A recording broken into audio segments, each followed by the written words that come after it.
નમસ્કાર, આપ જોઈ રહ્યા છો નેશન પ્લસ ન્યૂઝ. હું છું આપની સાથે હેતલ ભગત.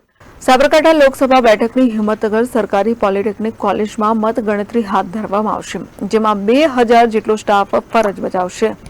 સાબરકાંઠા લોકસભા બેઠકની ચૂંટણી માટે 7 મેના મતદાન યોજવામાં આવ્યું હતું, ત્યારે આવતીકાલે હિંમતનગરની સરકારી પોલિટેકનિક કોલેજમાં મતગણતરી હાથ ધરવામાં આવશે. 2326 મતદાન મથકોના ઈવીએમના મતોની ગણતરી હાથ ધરવામાં આવશે.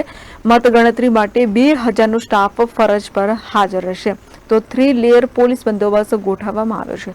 મતગણતરી કેન્દ્ર પર મોબાઈલ લઈ જવા માટે કડક પાબંદી લગાવવામાં આવી છે.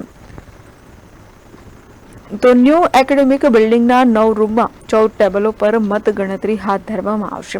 કોલેજ આગળના રોડ પર બંને બાજુ 100 મીટર ત્રિજ્યામાં મોબાઈલ સહિત આધુનિક સંદેશા વ્યવહારના સાધનો ઉપર પ્રતિબંધ ફરમાવવામાં આવ્યો છે.